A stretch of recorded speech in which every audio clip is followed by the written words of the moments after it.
joined by a very special guest. You can now project that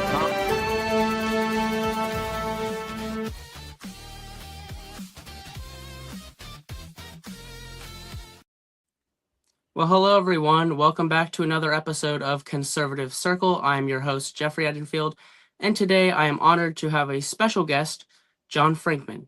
John Frankman is a former captain in the U.S. Army and is a candidate for Florida's 1st Congressional District. He served as a Green Beret in the 7th Special Forces Group, and in July of 2023, he was discharged from the Army after 8 years of active duty due to the COVID-19 vaccination mandate. Thanks so much, John, for being here. Well, thanks so much for having me, Jeffrey. I really appreciate it. Thank you. And also, again, thank you so much for your service. Yeah, no, absolutely. So, John, how did being discharged from the military impact you? So it was a great test of my faith and principles. And the process started in 2021 when the shot was made available. I was a detachment commander in charge of 11 other Green Berets. And when I saw the shot coming out, I had some decisions to make. And being pro-life, knowing that these shots used aborted fetal cells, and then continuing to pray and discern about it, and realizing that these aren't healthy. These don't actually help at all. I've been exposed to COVID. I have the natural antibodies. It really kind of tested me as far as going against the grain, standing on principles, and really trusting in God. So it was just an amazing experience, very difficult at times, but doing that, going through that really gave me a drive and a zeal to get involved in politics, because really politics got involved in me, and just seeing the dark side of it and how it can really affect myself and so many of my friends, brother Green Berets, other service members who were hurt by it, and the rest of the country who was very much hurt by Biden's policies, just wanting to make sure that that never happened. So it was really kind of God's providential force that got me into politics. Amazing. What a great test of faith and a testimony. So if you are elected Florida's 1st Congressional District congressman, sorry. Sure. In what ways would you assist the military? I would do that in so many ways. And that's my top priority, is taking care of the military and veterans. And this is the most veteran dense populated district in the country. It's like 15% veteran. We have over 90,000. We have 5 strategic military bases. So one, personnel is policy. I'll make sure that I have multiple veterans in my staff here locally in the district to assist service members and veterans in their VA claims.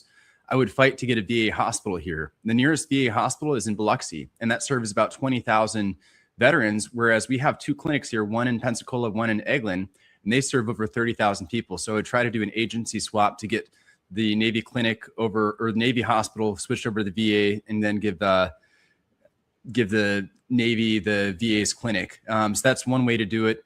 With regards to our service members, just understanding what their needs are and making sure that I'm involved in the House Armed Service Committee. I'm involved in that appropriation process to ensure they have everything they need, and fighting for accountability for our service members. These flag officers, they go up there and it's just a buddy-buddy system, just as political as politics is in itself. And most of the flag officers committed unlawful orders when they were forcing the vaccine mandate on their service members. So I would fight for accountability. I would fight for medical freedom for every citizen. If we don't have rights of our own bodies, what rights do we actually have? And I would try to get rid of all vaccine mandates for everybody, including for those in the military, and to hold drug companies liable. So just a number of different ways that I want to really serve our service members here. Well, thank you. So now I kind of want to go into the topic like AIPAC. So you know what that is. That's the Israel pro lobbyist. And well, our representative here, Jimmy Patronis, has received over $61,000. What does he do with that money? He campaigns with it. And you have to say that it influences his decision-making when he's making votes. And James Fishback, when he was on with Tucker Carlson, he pointed out that Jimmy Patronis, when he was serving as the chief financial officer, bought, I think it was billions of dollars in Israeli bonds, which isn't necessarily the safest decision right when they enter into a major conflict after the October 7th attack in Gaza. but I'm not going to take AIPAC money. And the reason being is I just don't, if you want to be America first, you have to serve the needs of the American people, America's interests first and foremost. It's not anything against Israel. It's not anything against any other country. When our interests align with Israel, that's when we can assist and work jointly on certain things. But we have to make sure that it's the dog wagging the tail, not the tail wagging the dog. And when you have this much money that's being given to different politicians, it's going to kind of sway the way that they vote and think about things. So I think it's very important that we have America first candidates. It doesn't mean that we don't like Israel. It just means that we put America first. And when the interests align, that's fine. And when they don't, they don't. Yeah, so that's what I like about James Fishbeck is he's running on supporting Americans first, where Byron Donalds is putting AIPAC first, I believe, and of course Jimmy Patronis. And also, Jimmy Patronis has also endorsed Byron Donalds for governor, which is, of course, not surprising, seeing that they both kind of buddy up to Israel, I think. Yeah.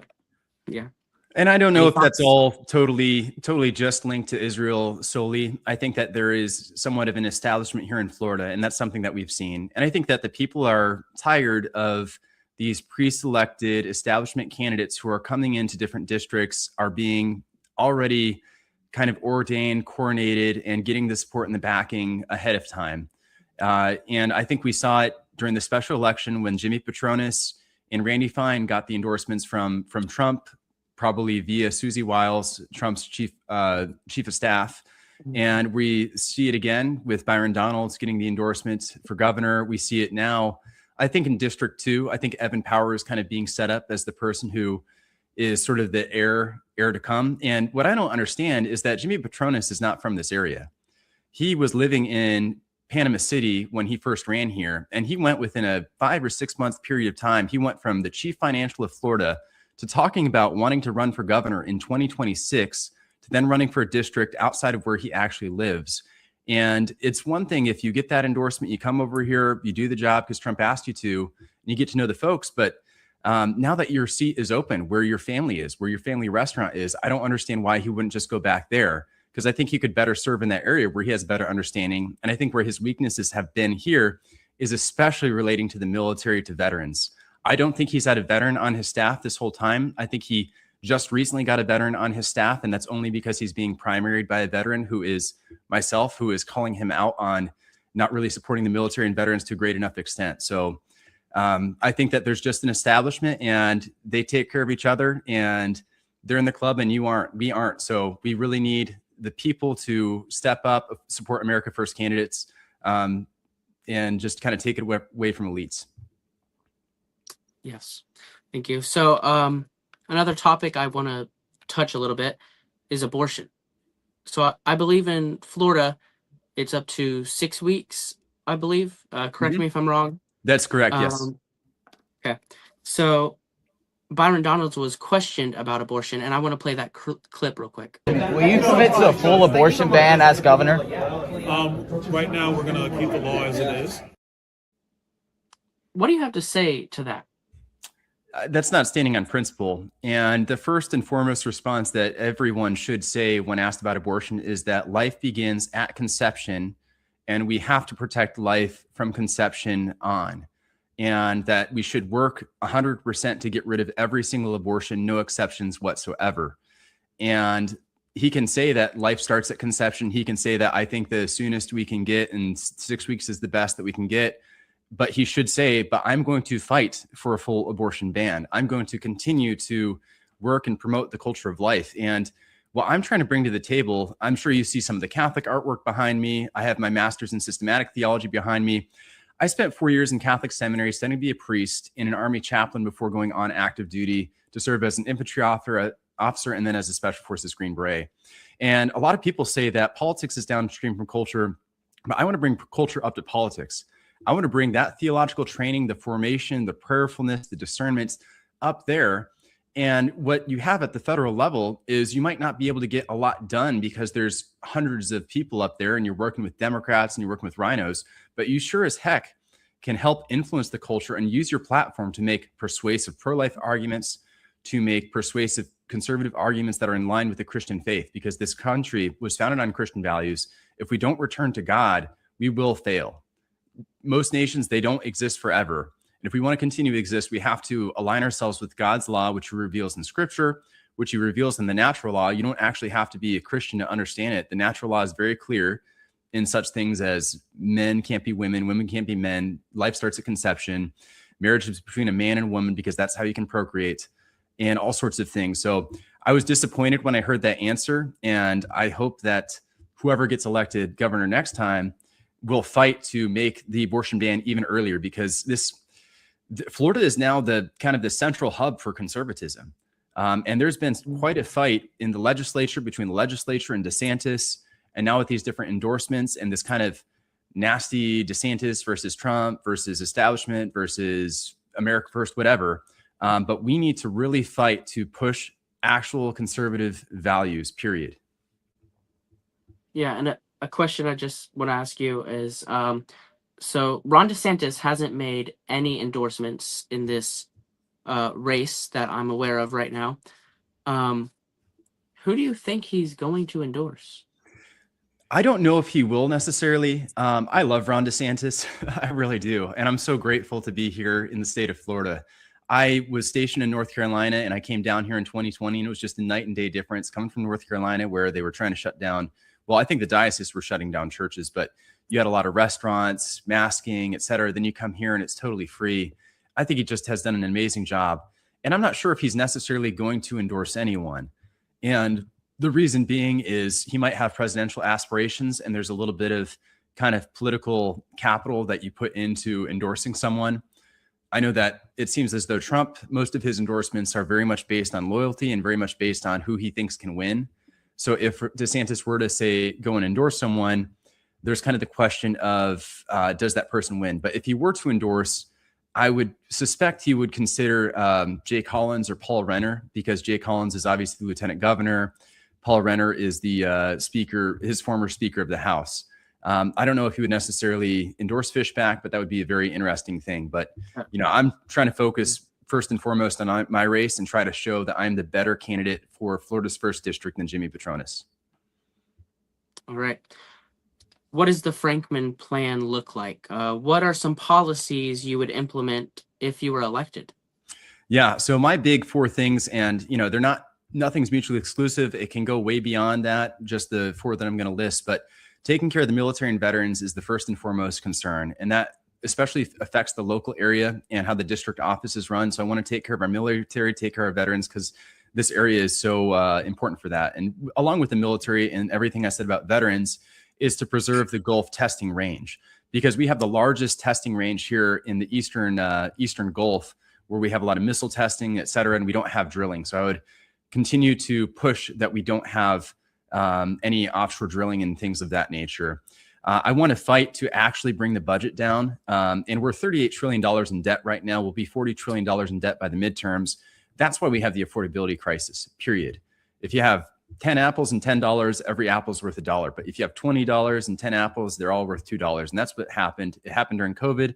It's happened under Democrats, happened under Republicans. It happens with continuing resolutions and these big omnibus bills. So I really do want to absolutely say, no, we are going to cut on spending, or else we won't have a country. We are at the point where the Romans were when they were about to fall, because they kept clipping coins and spreading out, and we just need to get a control of it. So end the Fed, get spending under control. That's the only way to survive.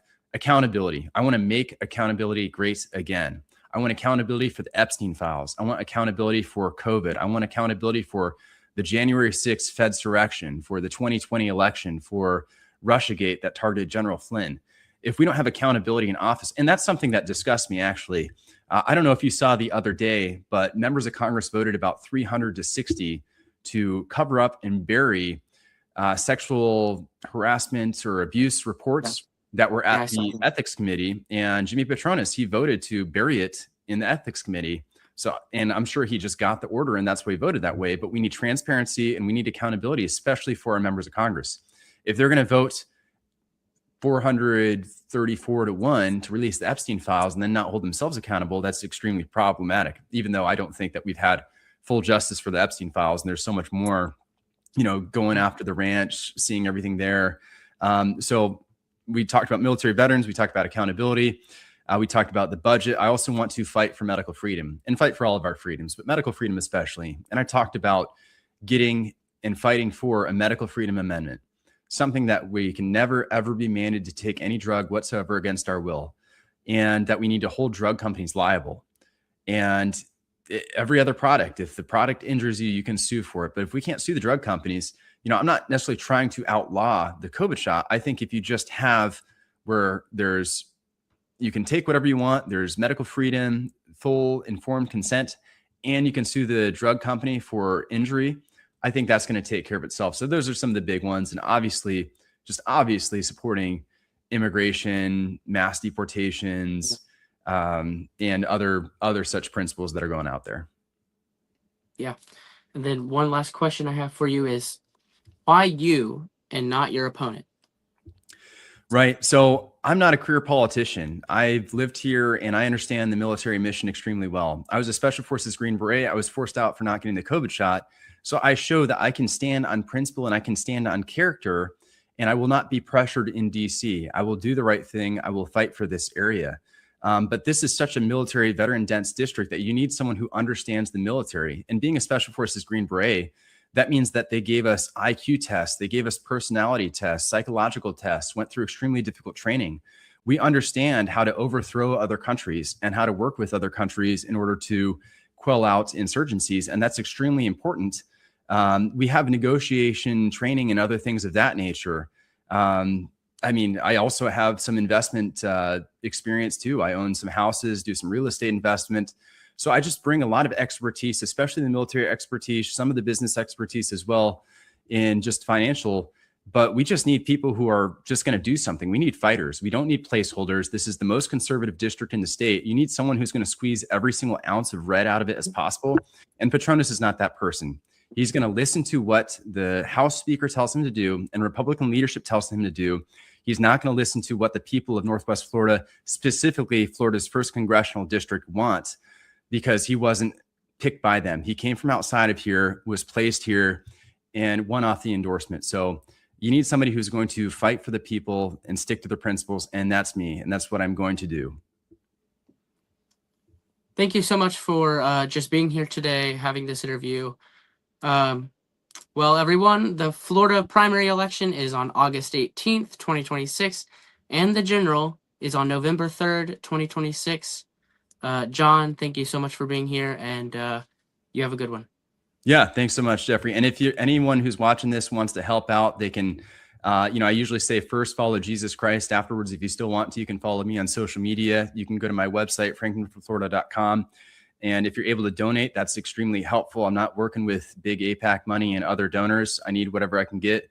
And if you can't give money, we also take volunteers. You don't even need to live within the district to do that. So please just reach out through website, through social media. Would love to work for you and fight for you. But thank you so much, Jeffrey. I really appreciate it. Thank you, everyone, for watching.